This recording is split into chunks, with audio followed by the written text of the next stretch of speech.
በቸርነቱ ስቦ በሀብቱ አቅርቦ ወደዚህ ቅዱስ ቦታ እንድንመጣ ፈቀደልን። እግዚአብሔር አምላካችን በፈጠራቸው ፍጥረታት አንደበት ሁሉ ስሙ የተመሰገነ ይሁን። እንዲሁም እግዚአብሔርን የወለደችልን ዘመዳችን ወገናችን እንዲሆን ያደረገች ንጽሕተ ንጹሐን ቅድስተ ቅዱሳን ድንግል ማርያም ስሟ የተመሰገነ ይሁን። ቅዱሳን መላእክት፣ ነቢያት፣ ሐዋርያት፣ ጻድቃን፣ ሰማዕታት፣ ደናግል፣ መነኮሳት እንደየክብራቸው ክብር ምስጋና ይድረሳቸው።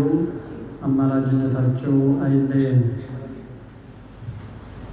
ንስሐ ባትገባ መብራትን ከመቅረዟ አጠፋታለሁ። ንስሐ ባትገባ መብራትን ከመቅረዟ አጠፋታለሁ። ራዕየ ዮሐንስ ምዕራፍ 2 ቁጥር 5 ላይ የምናገኘው ኃይለ ቃል ነው። በዚህ ኃይለ ቃል መነሻነት እግዚአብሔር ያስተምረናል፣ ይመክረናል። እኛም ተምረን እንድንጠቀም እግዚአብሔር ይርዳን። ሁላችሁ በሉ ንስሐ ባትገባ መብራትን ከመቅረዟ አጠፋታለሁ። ንስሐ ባትገባ መብራትን ከመቅረዟ አጠፋታለሁ። ራዕየ ዮሐንስ ምዕራፍ 2 ቁጥር 5 ላይ እናገኘዋለን። ይህንን ኃይለ ቃሉን የጻፈው ቅዱስ ዮሐንስ ሲሆን እንዲጽፍ ያዘዘው ደግሞ እግዚአብሔር አምላካችን መድኃኒታችን ኢየሱስ ክርስቶስ ነው።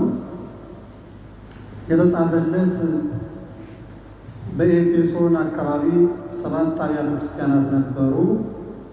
ከሰባቱ አለቆች ለአንዱ የተጻፈ ነው። ለሰባቱም አለቆች በቅደም ተከተል መልእክት ተጽፎላቸዋል።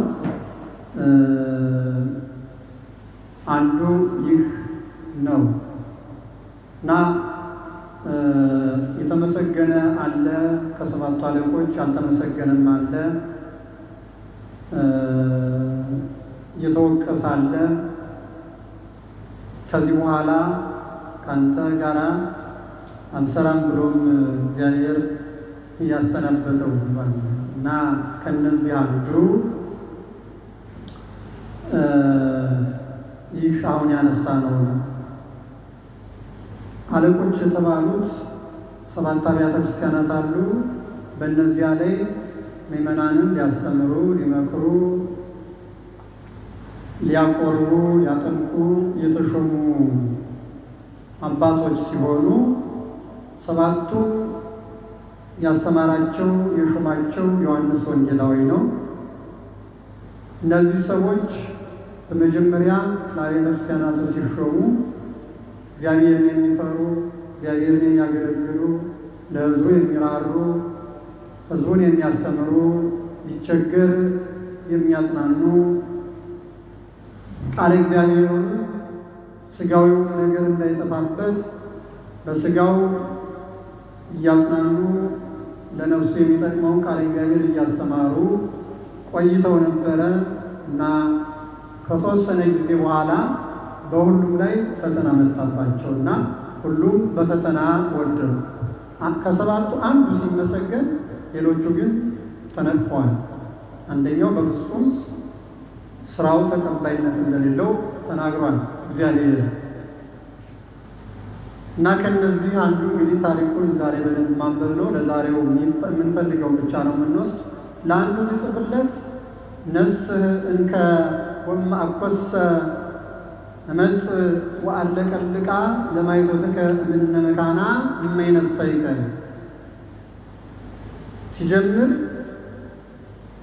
በት በኩል እንደወደቅ አስብ ይለዋል።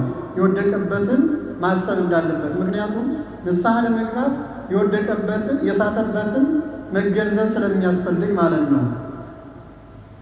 ከዚያ በኋላ ነስንከ እንግዲህ ንስሐ ግባ ይለዋል። ምን ግባ ነው? ንስሐ ግባ። መጀመሪያ የወደቅበትን አስበው፣ ከዚያ በኋላ ንስሐ ግባ። ነገር ግን አለ ወማእኮሰ እመጽእ ወአለቀልቃ ለማኅቶትከ እምነ መካና እማይነሳይከ ንስሐ ባትገባ መጥቼ መብራትን ከመቅረዟ አጠፋታለሁ። ንስሐ ባትገባ መብራትን ከመቅረዟ አጠፋታለሁ አለ። መጀመሪያ የወደቅበትን አስብ እና ንስሐ ግባ። ንስሐ ባትገባ ግን ምን እላለሁ?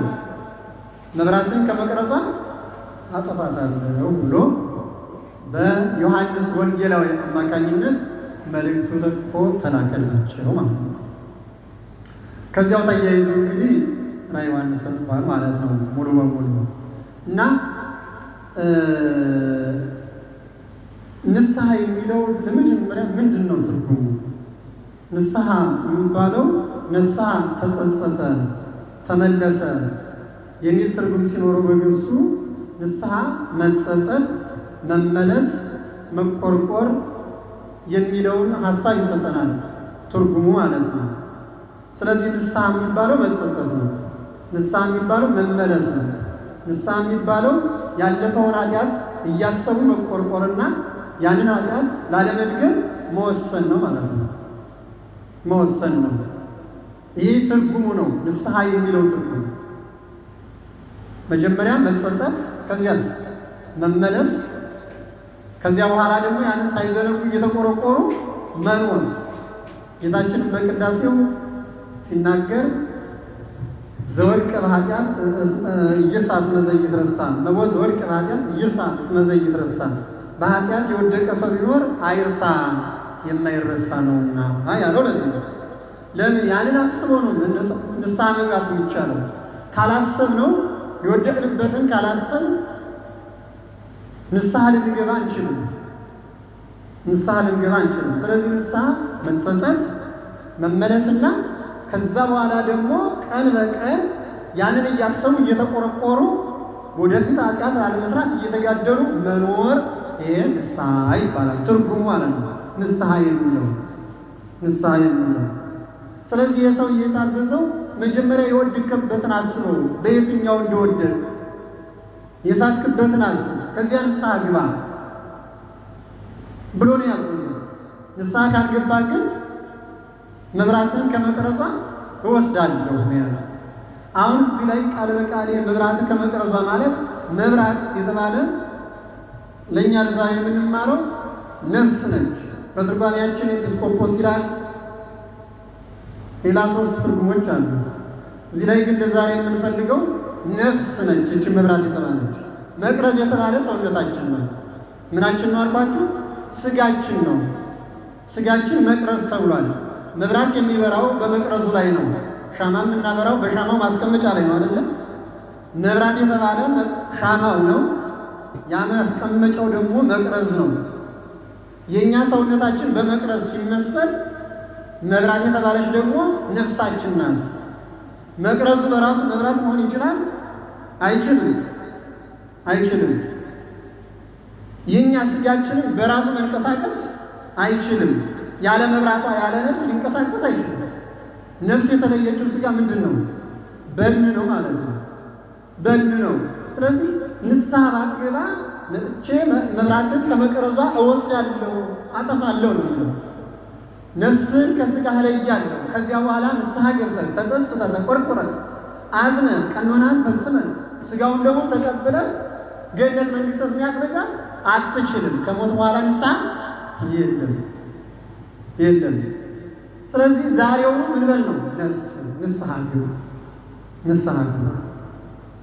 የእግዚአብሔር ሰዎች ዛሬ ብዙዎቻችን ነገ ነገ ነገ እያል ንስሐ ሳንገባ ከእግዚአብሔር ጋር ሳንገናኝ ሳንታረቅ እድሜያችን እየሄደ ነው። አንዳንዱማ የሚገርማችሁ ጨርሼ እናዘዛለሁ የሚል አለ። ቆይቼ ሙሉ በሙሉ ጨርሼ እናዘዛለሁ፣ ዝሙቱንም ስርቆቱንም የውደቱን ሁሉ ስፈጽም አንድ ጊዜ እናዘዛለሁ ይላል። ይህ በጣም አስቸጋሪ ነገር ነው። ለምናል በጣም አስቸጋሪ ነው። የምንሞትበትን እናውቀዋለን? አናውቅም። ሰው የሚሞትበትን ቀን እኮ ያውቁም። ዛሬ ይጠራ፣ ነገ ይጠራ። እንደውም በሰዓት ከፋፍሎ ነው ጌታ ማቴዎስ ወንጌል ምዕራፍ 24 ላይ ያስተማረን። ማታ መጣ፣ መንፈቀ ሌሊት መጣ፣ ጠዋት መጣ፣ አታውቁምና ተዘጋጅታችሁ ያለ ንስሐ ሕይወት፣ ያለ ንስሐ ገነት፣ ያለ ንስሐ መንግሥተ ሰማያትም አይገኝም። ስለዚህ ነው ይህን ሰው ንስሐ ግባ፣ ባትገባ ግን መጥቼ መብራትን ከመቅረዟ አጠፋለሁ፣ ነፍስን ከሥጋ ለያለሁ። ነፍስን ከሥጋ ለይቼ ከወሰድኩ በኋላ ንስሐ ገብተህ ተጸጽተህ አልቅሰህ ተመልሰህ ልትጸድቅ አትችልምና ዛሬውኑ በሕይወተ ሥጋ ሳለህ ንስሐ ግባ ብሎ የጻፈለት። እንግዲህ ንስሐ ትርጉሙ መጸጸት፣ መመለስ እና ከዛ እየተቆረቆሩ እያዘኑ መኖር ከሆነ የመጀመሪያው መጸጸት ነው።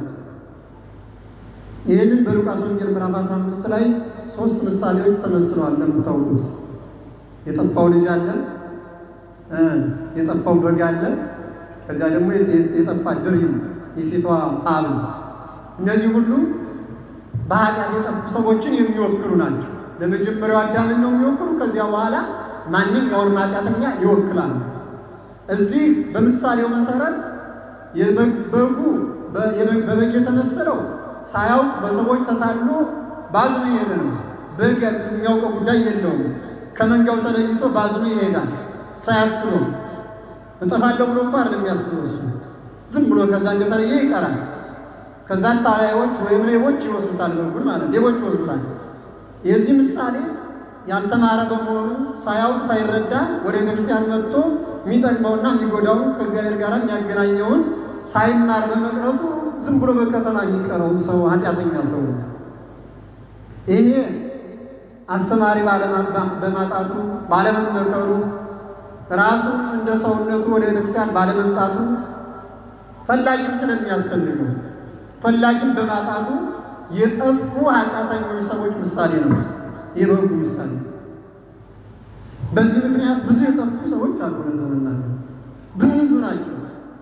ፈላጊ በማጣታቸው፣ እነሱም ከእውቀት በመጉደላቸው፣ እግዚአብሔርን ባለመፈለጋቸው ጠፍተው የቀሩ ብዙዎች ናቸው። ዛሬ በየሰፈሩ በየትኛውም ቦታ ብትሄዱ በኃጢአት የወደቀ ነው የሚበዛው። ሲጨፍር የሚያድረው ነው። በግብረ ሰዶም የተያዘውን ታገኙታላችሁ። በማይገባ ነገር ተይዞ ነው የምታገኙት። ይሄ ሁሉ ልክ እንደዚህ እንደበጉ ሳያውቅ የጠፋ ነው፣ ሳይረዳ የጠፋ ነው። ነገር ግን ቅዱስ ጳውሎስ እንደተናገረ በሮሜ መልእክቱ ምዕራፍ 2 ላይ ያወቀው በማወቁ ሲፈረድበት፣ ያላወቀው በተሰጠው የሞራል ሕግ ወይም በልቡና ሕግ ተመርቶ እግዚአብሔርን ባለማመኑና ወደ ጽድቅ ባለመምጣቱ ይጠይቃል። ሁለቱም ጠያቂዎች ናቸው። ከጥያቄ ሊያመልጥ የሚችል ሰው የለም። መጠየቅ አለበት፣ መምጣት አለበት፣ አባቶችን መፈለግ አለበት። የቀናውን ከጎበጠ ለይተው የሚያሳዩ፣ ጽድቁን ከኃጢአቱ ለይተው የሚያመለክቱ አባቶችን መጠየቅ አለበት። ባለመጠየቁ በተቻለ መልኩ ደግሞ አባቶችን ባለመፈለጋቸው ወይም ቤተክርስቲያን ባለመፈለጓ ጠፍቶ የሚቀረው ባዙ የሚቀረው እንደ በበጉ ተመስሏል። ድሪሙ ወይም የሴቷ ጌጥ የጠፋው እዛው ቤት ውስጥ ነው። ቤት ውስጥ የጠፋውን ድሪም ቤቱን ጠርጋ በቆሻሻ ውስጥ ፈልጋ አገኘችው ይላል። እዚሁ ቤቱ ሆነን በኃጢአት ጠፋናል። የሚገባቸው ቆራቢ ሆኖ እኛም አለ የሚዋሻለ ምን የማይሰራ ቆራቢ ነው። እዚሁ ቤቱ ያለ ማለት ነው ቤቱ። ነገር ግን በቆሻሻ ውስጥ ተደብቆ በቆሻሻ ውስጥ ነው ተደብቆ ያገኘችው ስትጠርግ ማለት ነው። እዚሁ ነው ሰው ስጋውን ደግሞ እየተቀበለ ከካህን ጋር እየተገናኘ ሁላችንም ማለት ነው ከላይ እስከታች ምዕመናንን ብቻ አይደለም የሚያካትተው ሁሉም በቤቱን ያለነው። ግን በቤቱ ሆነን ቆሻሻ የተባለ ኃጢአት በእኛ ላይ ተደብቆብናል። እንደዚያ ያንን ነው ጌታችን ሊያመለክት የተናገረው በቤቱ። ከዛ ፈልቃ ጠርጋ ያንን ውጭ ላይ ወጣችና ስትፈልግ አገኘችው። ይህ ፈልጎ ማግኘት የቤተ ክርስቲያን ጉዳይ ነው። ተፈላጊው ደግሞ ሲፈለግ እሺ በጀ ብሎ መምጣት አስፈላጊ ነው። በድሪሙ የተመሰለ በኃጢአት የወደቀ በቤቱ ግን እያለ በኃጢአት የወደቀ በቤቱ እያለ ማኅሌቱም ይቆማል፣ ይቀድሳል፣ ይቆርባል፣ ያስቀድሳል። ነገር ግን ሕገ ሕግጋተ እግዚአብሔርን የማይጠብቅ ኃጢአት የተጠራቀመበት ሰው በድሪሙ ተመስሏል። የእግዚአብሔር ሰዎች ሶስተኛ ያ የጠፋው ልጅ ነው። የጠፋው ልጅ እዚሁ ሉቃስ ወንጌል 15 ላይ ያሉ ሶስት ምሳሌዎች። ይሄኛው ደግሞ ከአባቱ የሚደርሰኝን ስጠኝና ታናሽ ልጅ ነው ለአባቱ የሚደርሰኝን ስጠኝና ልሄድ አለ።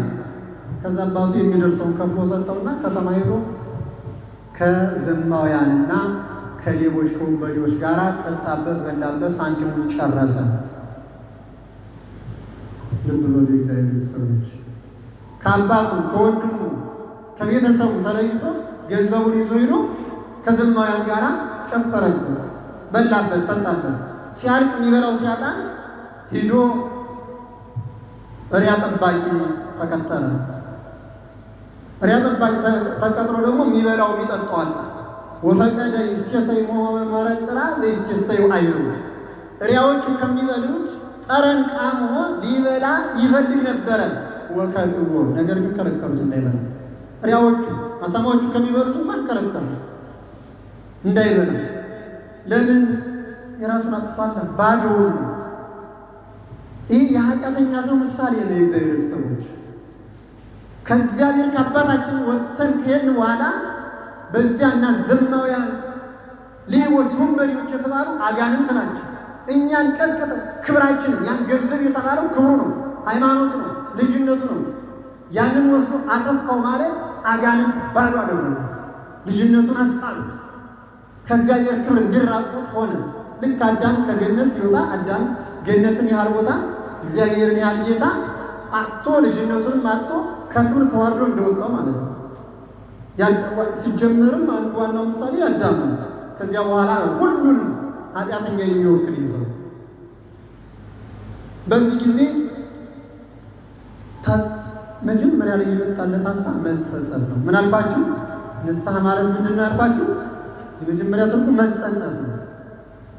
እና ዛሬዎቹን እየጠበቀ የሚበላው ሲያጣ ትዝ አለው የአባቱ ቤት። ምን አለው? ትዝ ይለናል አይደል? አሁን በዚህ መስገት በተለይ ያለ ሰው ትዝ ይላል። እዛ ሰፈሩ ከዩ ሁሉ ሲታሰብ እናት አባት ሁሉ ሲታሰብ ትዝ ይላል። እሱ ደግሞ በችግር ነው ያለ። ትዝ አለው። በዚህ ጊዜ እንዲህ ብሎ ተጸጸተ። በአባቴ ቤት ሰራተኞች እንኳን ጠግበው እየዋሉ እንዴት እዚህ እራባለሁ እጠማለሁ? ስለዚህ አለ ሂጄ አባቴን በሰማይም በምድርም በድያለሁ ይቅር በለኝ ብዬ ከእግሩ ስር ወድቃለሁ።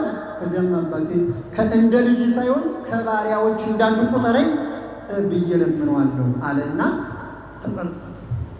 ንስሐ የመጀመሪያው መጸጸት። ሰው ኃጢአት ሰርቶ ዋሽቶ ካልተጸጸተ፣ ሰርቆ ካልተጸጸተ፣ አምቶ ካልተጸጸተ እንዴት ሊሆን ይችላል? በጣም ከባድ ነው። ሰይጣን እንደ ቀላል ኃጢአት ነው የሚያስቆጥረን እኒህ ነገሮች። ወሐሰት ርእሰ አመፃ፣ ውሸት ያመፃ ራስ ነው እያለ መጽሐፍ እኛ ስንዋሽ እንደ ቀላል በሞባይላችን የለው እዚህ ነኝ የሌለንበት ሰውየው እየፈለገን ደርሻለሁ ሳንደርስ እያልን እየዋሸን ያለማምደናል። ሰይጣን ማለት ያለማምደናል። ከዛ ተጸጸተ፣ አለቀሰ። መጸጸት ብቻውን በቂ ስላልሆነ ሁለተኛው ንስሐ የሚለው ምንድነው ትርጉሙ? መመለስ። እስኪ መመለስ በሉ። መጀመሪያ ተጸጸተ ስለ ኃጢአቱ፣ በሰማይም በምድርም ፈጣሪ አባቴን በድያለሁ አለ። ከዚያ በኋላ ተመለሰ። ሁለተኛው ተመለሰ። ሲመለስ አባቱ ገና ከሩቅ ሲያየው ሩጦ ሄዶ አቅፎ ሳመው ይላል መጽሐፍ ቅዱስ ውስጥ። ምን አለው? አቅፎ ሳመው። ልጁ ነዋ። የፈለገው ቢያጠፋ አባት ልጁን ይጠላዋል? አይጠላውም። ከዚያ አቅፎ ከሳመው በኋላ ምን እንዳለ ታውቃላችሁ? ሰራተኞቹን ጠራና ሜሉን ጌቹን ረዱ። በመጀመሪያ ቀለበት አድርጉለት፣ ጫማ አድርጉለት፣ ልብስ ቀይሩለት፣ ገላውን ይጠሩት። ሜሉን ጌቹን ረዱ። ንብላ ወንስተይ እንብላ እንጠጣ፣ ደስ ይበለን። ይሄ ልጅ ሙቶ ነበረ ተነስቷል፣ ጠፍቶ ነበረ ተገኝቷል። ስለዚህ እንብላ እንጠጣ፣ ደስ ይበለን አለ። እንግዲህ በምሳሌ የተነገረ ነው። አባት የተባለ ማን ነው? እግዚአብሔር። ምን ብሎናል? አባታችን ሆይ በሉን አላለም እንዴ? ማቴዎስ ወንጌል ምዕራፍ 6:9 ላይ አባታችን ሆይ ቤት የምትኖር በሰማያት የምትኖር ስምህ ይቀደስ በሉኝ ብሏል። እንደ እግዚአብሔር ያለ አባት እኮ የለም። እውነት ለመናገር አንድ ክንድኛ አንድ እርምጃ ስንራመድ እሱ 12 እርምጃ መጥቶ የሚያቅፈን የሚቀበለን ያንንም ያለፈውን ሳይቆጥር እንዳልነበረ ትቶ መጥቶ ዛሬ ሰው ይቅር ብለን ያንን ቆጥሮ እንዲህ አድርጎ በድሎኛል እንዲህ አድርጎ በድሎኛል ካስቆጠረ በኋላ ነው ተናግሮ ሲጨርስ ነው እግዚአብሔር ግን ይሄንን በድለኛል ነገር ግን ትችላለህ አይደል በቃ ዝም ብሎ መተው አይቆጥርም አያቀማቅቅም። አዳምን እኮ ዕፀ በለስን በልቶ በገነት ተደበቀ ጊዜ እግዚአብሔር ሳያየው ቀርቶ አይደለም አዳም ወዴት ነህ ብሎ የጠራው እኮ ላለማሸማቀቅ ነው። የንስሐ ትምህርትን ሲያስተምረው ነው። ፍቅር መሆኑን ሲያስረዳው ነው። ቢጠራ ና እዚያ ምን በልተህ ነው አንተ የተደበቀው ጸጋ ተገፎ ቢለው ነው የአዳምን አእምሮ አስቡ እንዴት እንደሚፈራ እንደሚሸማቀቅ ንስሐን አስተማረው። አዳም ወዴት ነህ ሲለው ፈርቼ በበለስ ቅጠል ስር ተደብቄአለሁ። በራሱ ጊዜ ንስሐ እንዲገባ ነው እንዲናገር በፍቅር ስሞ ያለበትን ያላወቀ መስሎ የሚያውቅ እግዚአብሔር ዋልቦ ዘይሰወር ምንም የሚሰወር የሌለው እግዚአብሔር ግን ወዴት ነህ አዳም ብሎ እያወቀ ያለ የተደበቀበትን ሲጠራው በራሱ ጊዜ ምን አለ ንስሐ ገባ። አትብላ ያልከኝ ዕፀ በለስ በልቼ ራቁቴን ስለሆንኩ ፈርቼ የበለስ ቅጠል ስር ተደብቄአለሁ። ንስሐ ማለት ሰው ሳይፈልጉ ሳይዋሹ ሳይረሱ መናገር ምን አልኳችሁ መናገር። ከዚያ ይህን እግዚአብሔር አባታችን ስለሆነ ተመልሶ ሲሄድ ጌታ እግዚአብሔር ነው እኛው ወደ ንስሐ በምክር በካህኑ አማካኝነት ልንናዘዝ እንጸጸታለን። መመለስ ወደ ካህኑ ወደ ቤተክርስቲያን ስለሆነ የምንመጣው በምሳሌው መሰረትነት ከዛ ወደ ካህኑ ስንመጣ እግዚአብሔር በካህኑ አማካኝነት እኛን ምን ይለናል? ይቀበለናል። በርስ ይቀበለናል። ደስ ብሎት እሱ ብቻ አይደለም እኮ የሚገርማችሁ በሰማይ ያሉ መላእክት ሁሉ ምን ይላቸዋል? አንድ ንስሐ በሚገባ ሰው የሰማይ መላእክት ምን ይላቸዋል? ደስ ይላቸዋል። እኛ ኃጢአት ስንሰራ ዲያብሎስ ከነሰራዊቱ ደስ ይሰኛል። እሰይ ወደ ሲኦል የሚወርድ አንድ ሰው አገኘሁ ብሎ ይደሰታል። ንስሐ ስንገባ ኃጢአታችንን ስንናዘዝ ወደ እግዚአብሔር ስንመለስ ደግሞ እነማን ደስ ይላቸዋል? መላእክት ደስ ይላቸዋል። መላእክት ደስ ይላቸዋል። በዚህ ጊዜ እነዛ ባሪያዎች የተባሉ መላእክት ናቸው። ጫማ አድርጉለት፣ ምግባረ ወንጌልን አስተምሩት። በኤፌሶን ምዕራፍ 6 ላይ ተስኢነነ ኃይለ ወንጌል ዘበሰላም የሰላም ወንጌልን ተጫንተን ይላል። ወንጌል ጫማ ትባላለች። እኛን ከማንኛውም ነገር የምትጠብቀን እንቅፋት እንዳይመጣን የኃጢአት እንቅፋት እንዳይመጣን የኃጢአት እሾህ እንዳይወጋን አድርጋ የምትጠብቀን ስለሆነ ወንጌልን ጫማ ይለታል መጽሐፍ ቅዱስ። ስለዚህ ጫማ አድርጉለት ማለት ወንጌልን አስተምሩት። ባለመማሩ ነው የሳተ፣ ባለመማሩ ነው ወንጌልን ያልጠበቀ፣ ባለመማሩ ነው ወጥቶ ራሱን አባክኖ የነበረ፣ በኃጢአት የወደቀ ባለመማሩ ነው። ስለዚህ ምግባረ ወንጌልን አስተምሩት ይላል። አስተምሩት እዛ የንስሐ አባቱ ያስተምረዋል። ከባሪያዎች አንዱ የንስሐ አባት ስለሆነ ከአገልጋዮች ማለት ነው። ከዛ ምን ማለት ቀለበት አድርጉለት ማለት ሃይማኖቱ ልጅነቱ ተመለሰለት። ምኑ ተመለሰለት? ያ የተወሰደበት በጥምቀት ያገኘው ልጅነት አጥቶት ነበር፣ ተመለሰለት። ልብስ አልብሱት ተባለ፣ ጸጋው ተመለሰ። እስመ አልበስከን ልብሰ ሕይወት ወልብሰ መድኃኒት፣ የድነትና የሕይወት ልብስን አለበስ፣ ጸጋው ተመለሰለት ማለት ነው። ጸጋው ተመለሰለት። ከዚያ በኋላማ ሜሉንጌቹን ረዱን ብላ እንጠጣ ደስ ይበለን። ይሄ ልጅ ሙቶ ነበረ ተገኝቷል፣ ጠፍቶ ነበረ፣ ሙቶ ነበረ ተነስቷል፣ ጠፍቶ ነበረ ተገኝቷል። ሜሉንጌቹን ማለት ስጋውን ደሙን አቀብሉት ይተባል። አያችሁ፣ ሰው በድሎ ይጸጸታል፣ ከዛ ይመለሳል። ከዚያስ በመካህኑ አማካኝነት መድኃኒዓለም ኢየሱስ መጥቶ ይቀበለዋል ሲናዘዝ ማለት ነው። ከዚያ በኋላ የሚቀጥለው ምንድን ነው? ሜሉንጌቹን ስጋውን ደሙን መቀበል፣ ስጋውን ደሙን መቀበል። ስለዚህ ንስሐ መግባት ሲባል የመጀመሪያ የወደቅንበትን ኃጢአት አስበን መጸጸት ነው። መጸጸት ይሄንን አድርጌያለሁ ብሎ ቆጥሮ ስለዚህ ኃጢአት መጸጸት። ቅዱስ ጳውሎስም ተዘከር ለሊከ አንተ ኃጢአተከ ከመ ይዝክር ብከ ፈጣሪ ኃጢአትን እንዳያስብብህ አንተ አስቀድመህ ኃጢአትን አስበው ይላል። ምን ማለት ነው?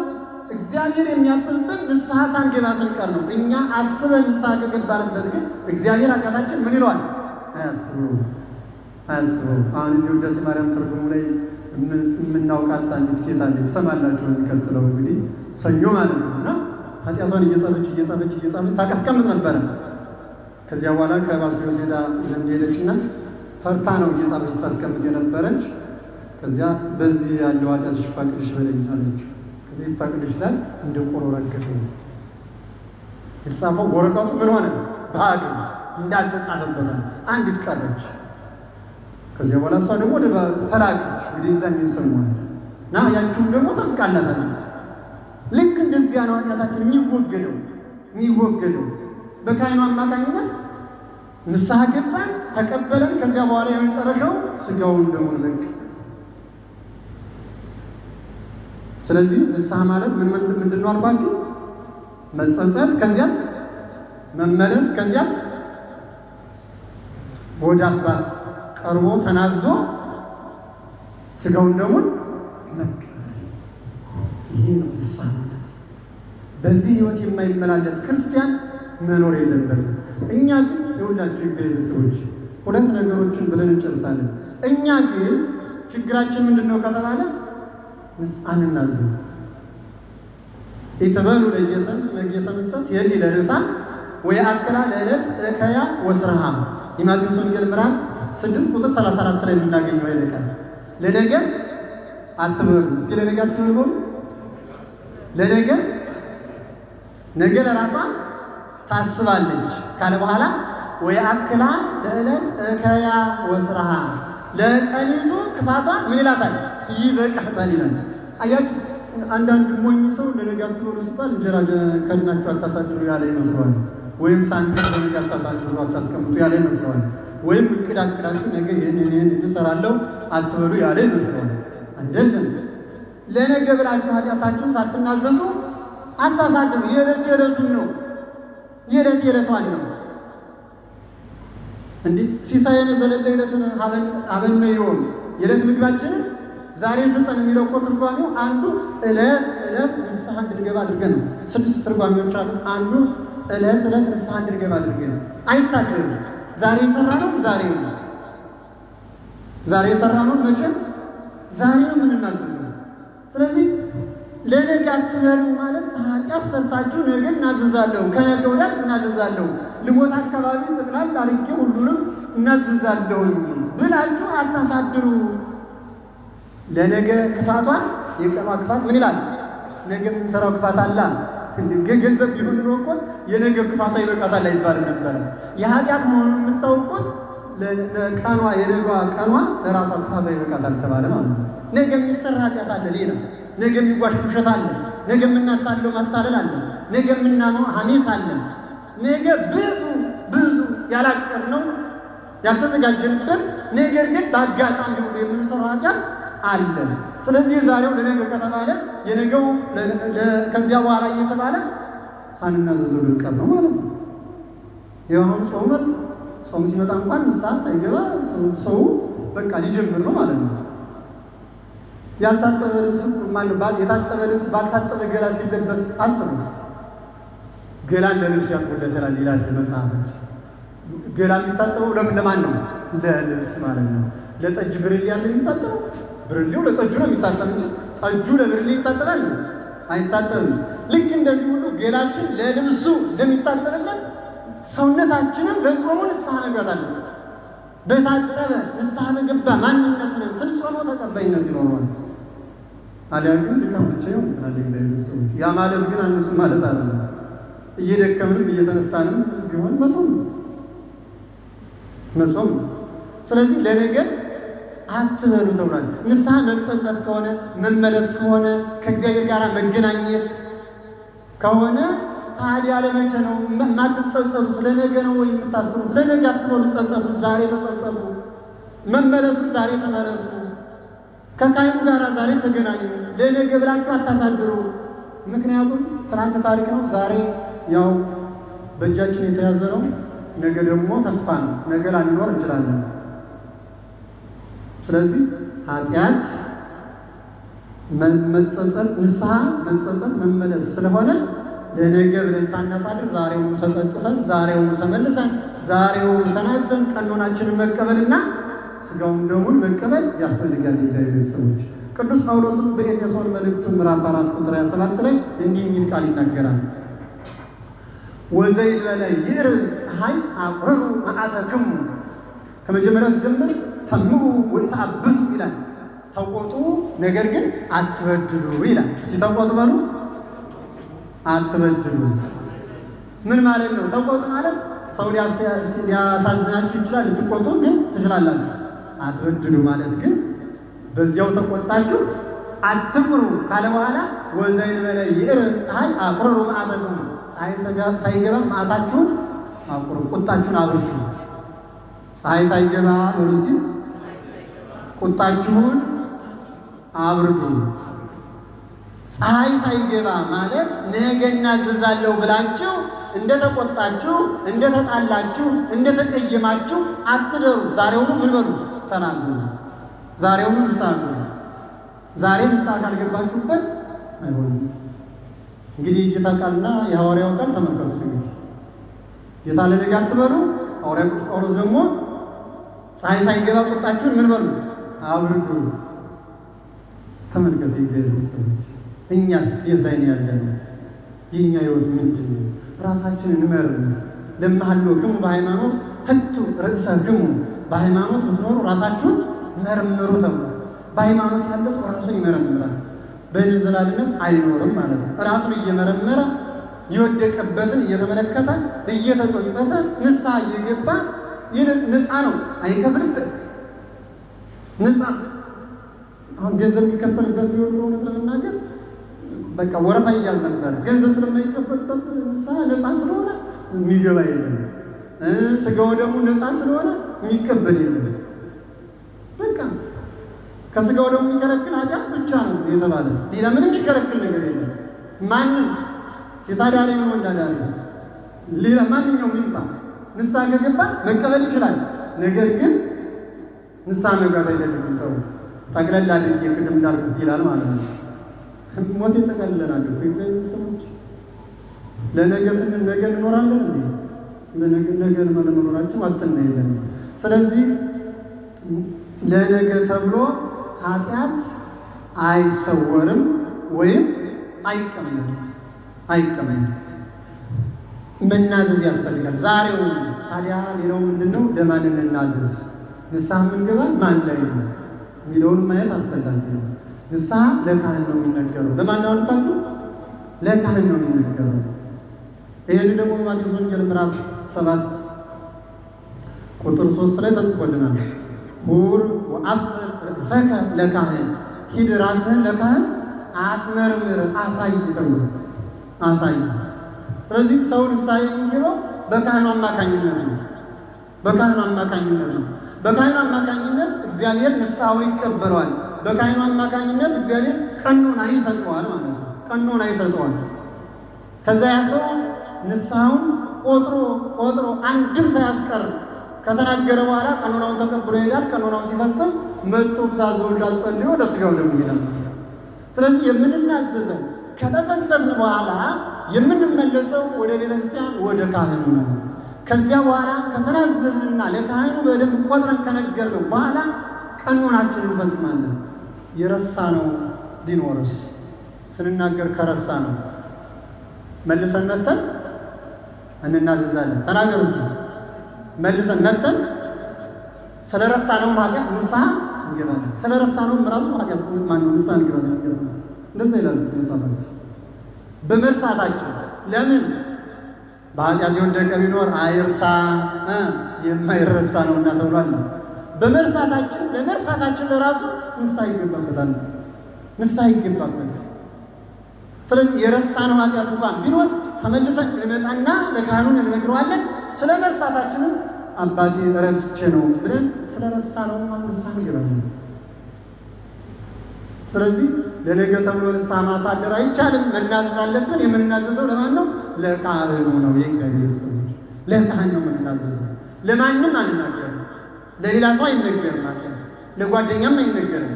ባል ለሚስት፣ ሚስት ለባል አይነገርም። ለማን ብቻ ይነገራል? ለካህኑ ብቻ። ይህ ካህኑ ባናገኘውስ ካህን ባናገኝስ? እንዴ እናገኛለን፣ ግድ ነው።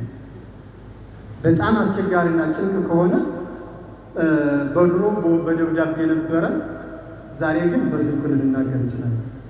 ያ ግን ካህን ከሌለ ማለት ለምሳሌ እዚህ ኳታር ያለ ደውሎ ንስሐ መግባት አይችልም። ምን አልኳችሁ? ደውሎ ንስሐ አባት እዛ አገር ቤት ነው እዛ ነው ንስሐ አባት ያዝ አይፈቀድም። ይኸውላችሁ ፍትሐ ነገሥት ታነቡ ማለት ነው። በጎጥ ለምሳሌ የካባዱ ያለው ኮልፌ ያለ ንስሐ አባት እንኳን አይዝ አጤው ላይ መያዝ ያለበት ተብሎ የተደነገገው ተመልከቱ። ሰው ግን በስልክ ደውሎ እንዲህ ብዬ ይህ ካቶሊካዊነት ነው፣ ኦርቶዶክሳዊነት አይደለም። ኦርቶዶክሳዊነት ነገር ሁሉ ግልጽ ነው።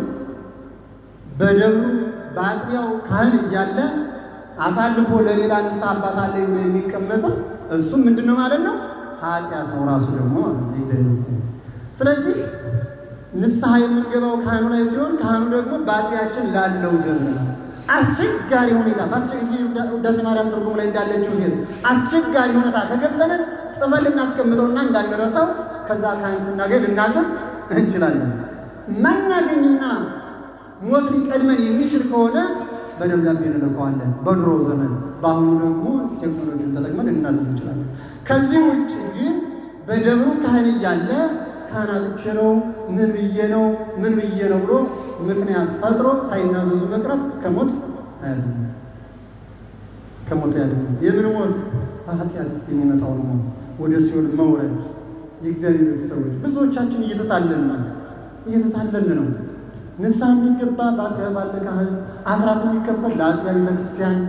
አንዳንዱ በቃ ችግር ትሰበዛለህ ሳይባል መጽሐፍ ሲያዝ እዚህ አሁን ለምሳሌ ኳታር ያለ ሰው ለኳታር ሥላሴ እንጂ የሚከፍል አስራት ለሌላ ከሰጠ እግዚአብሔር አልተቀበለው፣ ለግለሰብ ሰጥቷል።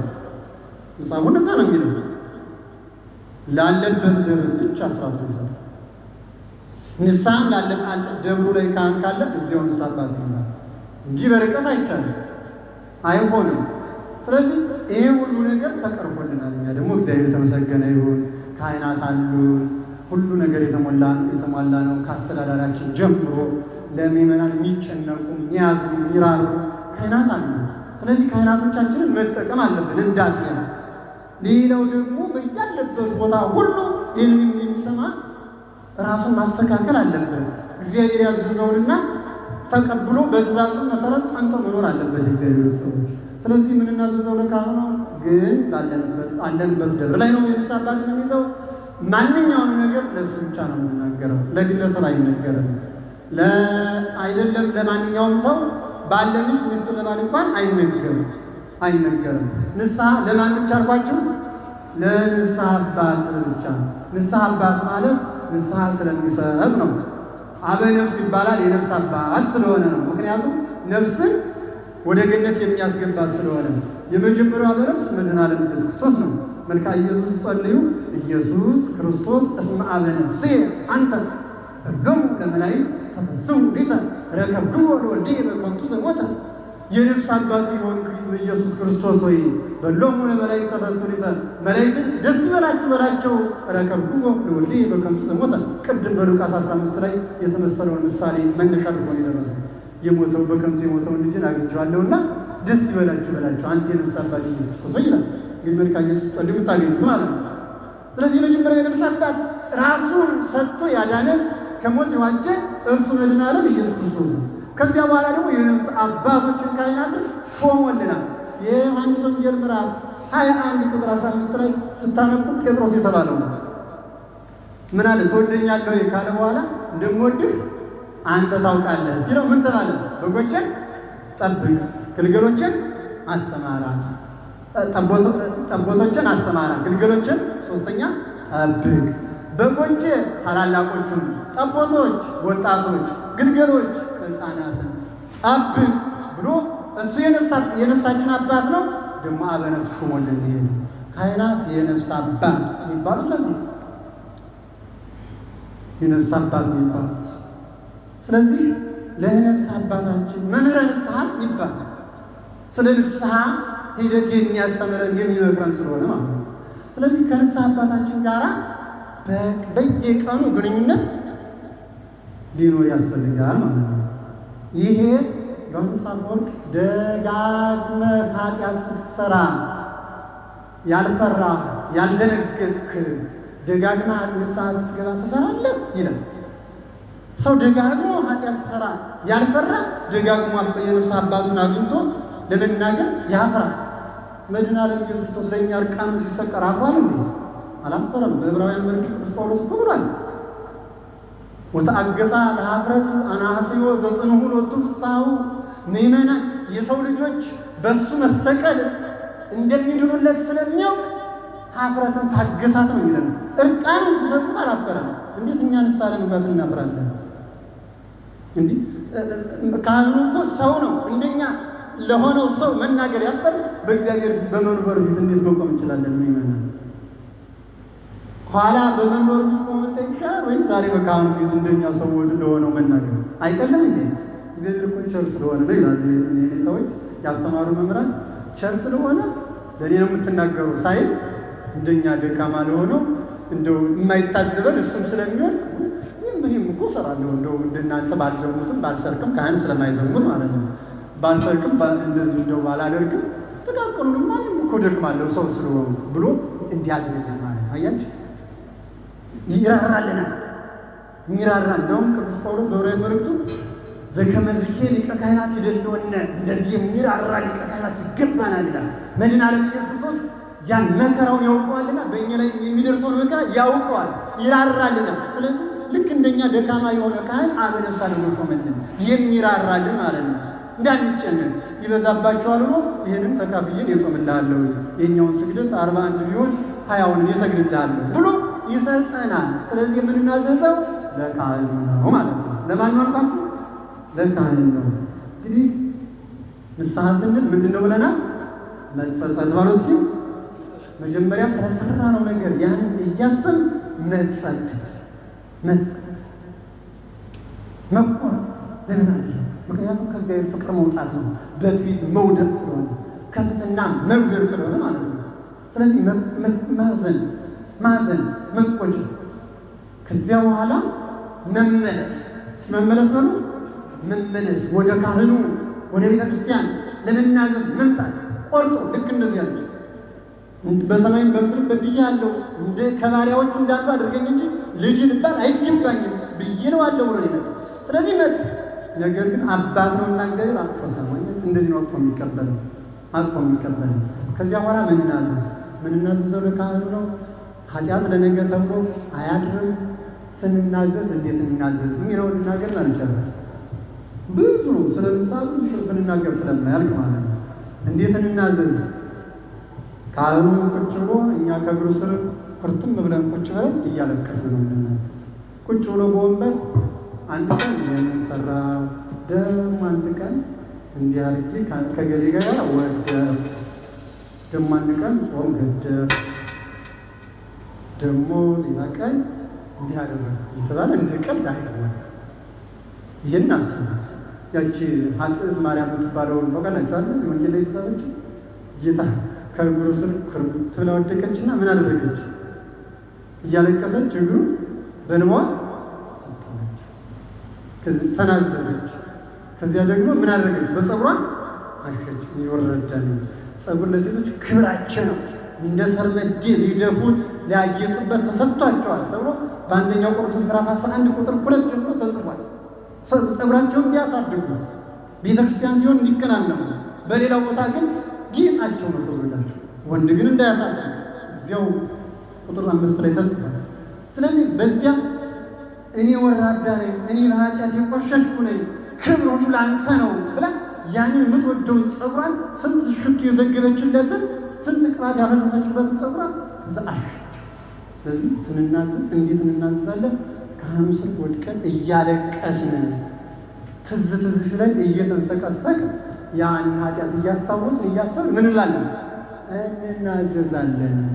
ካህኑ ደግሞ መጨረሻ ላይ በያይዞሽ ልጅ እግዚአብሔር ይቅር ብሎናል፣ ከዚህ በኋላ በርታ ብሎ አስተምሮ መንገዱን አሳይቶ በዚህኛው ነው ብሎ በነገርነው መሰረት አይ በዚህኛው መንገድ ሂድ ብሎ አስተምሮ መክሮ ወደ ቤታችን ይሰደድ። ቀኖና ሰጥ ቀኖናችን ከአራት አይወጣም። ጾም፣ ጸሎት፣ ስግደትና ምጽዋት ነው የሚሆነው። ከነዚህ እንግዲህ በማቴዎስ ወንጌል ምዕራፍ 7 ላይ ሀብታሙን ጾም ድሃውን መጽውት ብሎ መስጠት እንዲገባ በትርጓሜያችን ተቀምጧል። ለምን ድሃ ስጡት ምን የለውም ሳንቲም የለውም። ሀብታሙስ መጽውት ቢሉት ሳንቲም ስላለው እየሰጠ ሁልጊዜ ምን ያደርጋል ማለት ነው? ኃጢአት ይሰራል። ጾም ነው ተብሎ ያው ቀጠን ለማለት ነው ቀኖናው። ግን ከአራቱ የማይወጣ ጾም፣ ጸሎት፣ ምጽዋትና ስግደት ይታዘዛል። ከዛ ያን ሲጨርስ መጥቶ ለመምህረ ንስሐው ይነግራል። በፊት አዘወሉ ጸልዮ እግዚአብሔር ይፍታ ከዛሬ ጀምሮ ስጋውን ደግሞ ተቀበል። ነገር ግን ዳግመኛ ብትበድል መጥተህ ንስሐ ግባ። ቅዱስ ዮሐንስ በአንደኛ መልእክቱ ምዕራፍ 2 ቁጥር 1 ላይ ደቂቄ ዘንተ እጽሕፍ ለክሙ ከመ ይትሐደሱ ልጆቼ ይህንን የምጽፍላችሁ እንዳትበድሉ ነው ካለ በኋላ ወመኒ ዘአበሰ ጰራቅሊጦስ ብነ ኀበ አብ ኢየሱስ ክርስቶስ። ነገር ግን አልሆንለት ብሎ ደግሞ የበደለ ሰው ቢኖር ኃጢአታችን ይቅር የሚለን ጰራቅሊጦስ መንፈስ ቅዱስ አለንና ንስሐ። ስለዚህ ዛሬም ልንበድል እንችላለን፣ ነገም ልንበድል እንችላለን። የዛሬውን ዛሬ የነገውን ነገ እየተናዘዝ መንገዳችንን እንቀጥላለን። ምክንያቱም መንገዳችን ሩቅ ነው። እዚያ ለመድረስ መውደቅ መነሳት ሊኖር ይችላል። ጻድቅ 7 ጊዜ ይወድቃል 7 ጊዜ ይነሳል የተባለው መጽሐፍ ምሳሌ ንስሐ እየገባ እየወደቀ እየተነሳ እየወደቀ እየተነሳ ስንሄድ በመንገድ በእግራችን ስንሄድ እንቅፋቱ አለ። እንቅፋት ሊመታን ይችላል። ያን ሁሉ ተቋቁመን መንገዳችንን ጠብቀን በቤተክርስቲያናችን ሕግ ጸንተን ንስሐ እየገባን ጾማችንንም ጾመን እግዚአብሔር ደስ የሚያሰኝ ፍሬ ምግባር በእኛ ላይ እንዲታይ እግዚአብሔር ይርዳን። ንስሐ ግባ። ንስሐ ካልገባ መብራትን ከመቅረዟ አጠፋታል። ስለዚህ ንስሐ ሳንገባ ነፍሳችን ከስጋችን እንዳትለይ ከወዲሁ ንስሐ እንግባ። ያስተማረን የመከረን የገሰጸን የአባቶቻችን አምላክ ስሙ የተመሰገነ ይሁን። ወስብሐት ለእግዚአብሔር። ይቆየን።